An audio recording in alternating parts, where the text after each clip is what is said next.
Hi everyone. I had a request from a young female, a young woman, on different contraceptive methods.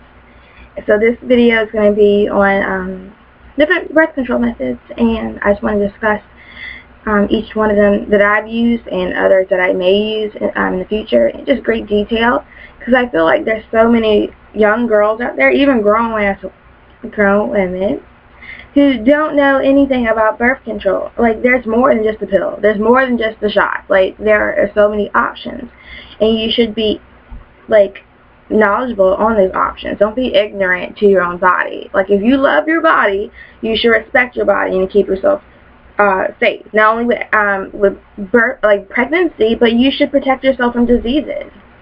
And when you look at the facts, like, if you're like me to study stuff, like I'm a statistics brainy, you would know that STDs are more prominent than you think. Well, I think what it is that people can see a belly, people can see a baby and be like, oh, I don't want that, but you can't see a goddamn blister. You can't see the bitch is itching. You know what I mean? You can't see that, but you still gotta, like, you gotta protect yourself regardless. And this is what this video is gonna be about. I mean, some of these things I'm gonna discuss is strictly for birth control, and other, like condoms, that you can protect yourself from STDs and STIs. So the first thing that I want to talk about is abstinence. Now, abstinence. Now, I understand today's society that it is difficult to refrain from sex. I mean, it's all over TV, it's all in every magazine. It's like you go to the grocery store, you're a little kid, you're trying to get an apple, and there's Cosmopolitan magazine talking about top 10 sex tricks. You know what I mean? So sex is everywhere. And it is kind of like a catch-22. I mean, you don't want kids to have sex young, but then you're going to put in every advertisement. I'm watching goddamn Nickelodeon, and it's a sex commercial. You know? So it is confusing for a child. So to teach children, in my opinion, abstinence only is difficult. We're going to teach you abstinence only, but yeah, we're going to have sex everywhere in the media. But then we're going to teach you not to have sex. But we're going to make it sound so intriguing and alluring on TV. Doesn't make sense. But yes, I would advise all young girls and boys to be abstinent. I wish I was abstinent longer, and it is the best option. Like, you don't want, like, what man wants the woman who's been with every Tom, Dick, and Harry? Like, seriously, abstain from sex. That's what I would tell anyone. And when you do have sex with the person you really care about, and he cares about you, or she, he, or whatever, vice versa, it is the best. It's the best. So I advise everyone to wait. Okay. I'm not saying wait till you're married, because, I mean, I would, if I would have gone back in time, I would have waited much longer. But some people get married later in life. So let's say I get married at 40. I'm supposed to not have sex until 40? Yeah, and people do it, but it's unrealistic, okay? But yeah, abstain from sex as long as you can. And then when you are knowledgeable, when you are mature enough to have sex, and you know about different options, then you can protect yourself. Then, do whatever you please. You are protecting yourself. But yes, abstinence is the first thing I want to speak about. And also, I'm kind of annoyed with programs that are abstinent only. Let's be real. I think the average girl in America has sex at 12. 12. You know? She's already having sex. Y'all missed her now. She's not abstinent. Like, come on now. Let's talk about realistic options for this girl. Okay. Now, celibacy. Celibacy is what I always do. But even while I'm celibate, I'm on something. Like, I'm not saying it's dumb.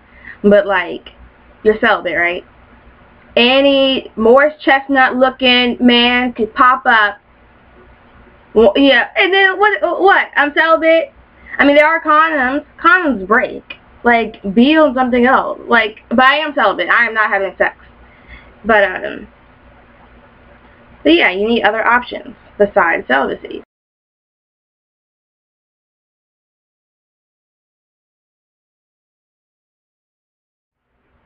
Alright, so the Implanon. I'm currently on the Implanon. And an Implanon is just an implant, a birth control implant, inserted into your arm. So you can't see it at all. Like, you can't tell. I do have a tattoo. But to them. I have the Implanon is implanted right here. It's good for 3 years. Michelle's not getting pregnant for another 3 years. But it's inserted into your arm right here. Now, I got this after being on a Depo-Provera shot for 2 years. And I wanted something that I didn't want to think about. Like, I don't want to think about pregnancy. I wanted to be, like, the last thing on my mind.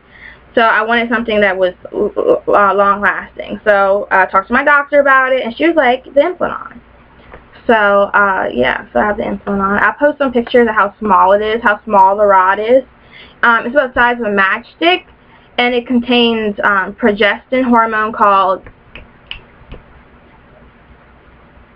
etonogestrel.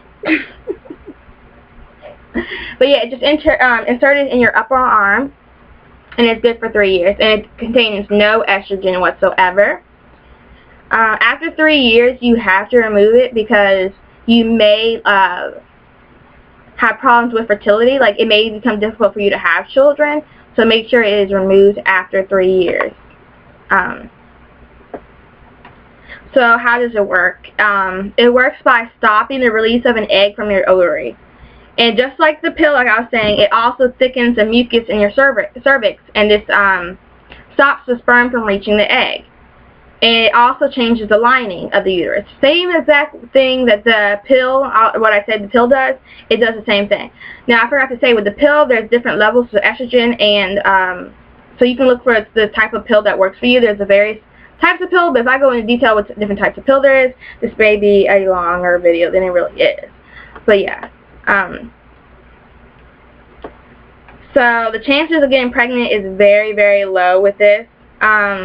So less than 1 pregnancy per 100 women who use Implanon for a year. So this is very, very effective. Very, very effective. Like, you're good. And even with this, I would say again, use this. Like, pregnancy is one thing, but STDs are another. Like, think about it. Like, really take into consideration. Okay. So, regardless of what you're on, still use that condom. But yeah. So yeah. So I'll also put a link of Implanon because it also shows you, in comparison with other birth control pills, how effective they are compared to others. And again, you cannot see it. You can feel it. I can feel it. But when you move, it doesn't hurt. There's no problem. There's no medication involved. Like, she didn't have to knock me out. She just numbed the area, put it in, and yeah. But basically, she used a little tube, a gun, where you see a little tiny. You can hardly see it. There's a tiny, tiny bruise where she stuck the gun in and pushed the button, and it went in the right area. And that was it. No problem. And it hurt for like a day or two. Not horrible. Just a Band-Aid was on it. It was okay. Now on Google, I Googled the Implanon, and the pictures they showed on it, it was ridiculous. Now, I'm really annoyed by things like that, like Google and stuff, and women only want to post, I'm going to post horrible stories about birth control, because it was horrible for me. I'm going to scare every woman shitless about getting on birth control, some kind of form of contraceptive. No, like, I will tell you, I've been on 3 forms. Well, count them. 4 if you consider condoms. I've used 4 types of contraceptives. I've had no problem. If you use the thing correctly, then you will be fine. If you talk to your doctor and be honest with her, and maybe she'll tell you something else to use, then you'll be okay. Don't eat like a wild woman just because you mean your own Depo-Provera shot. Like, these things are, you can go around it. Like, people are giving these horrible stories of birth control pills. Like, what the hell? Like, do you want morning sickness for 9 months? Do you want to pop a baby out your twat, like 10 centimeters or whatever it is? No, I'd rather deal with a little bit of weight gain, you know, a slight headache, than vomiting, having a baby that I can't take care of right now. I mean, let's be honest. Okay. So those are the only types of contraceptives I'm going to talk about in this video today. And there are the Mirena, NuvaRing, there's other types of birth control, but I don't know how long this video is going to be. But if you do want me to put those in this upcoming video, I will, because I don't have any experiences with those, but I will discuss them, and I will do my research, and I will post links. But yes, if you like this video, please comment, subscribe, rate, and please be honest. If you want me to add something or remove something or something I should have improved on, please be honest, and I will try my best to do that. Thank you. Bye.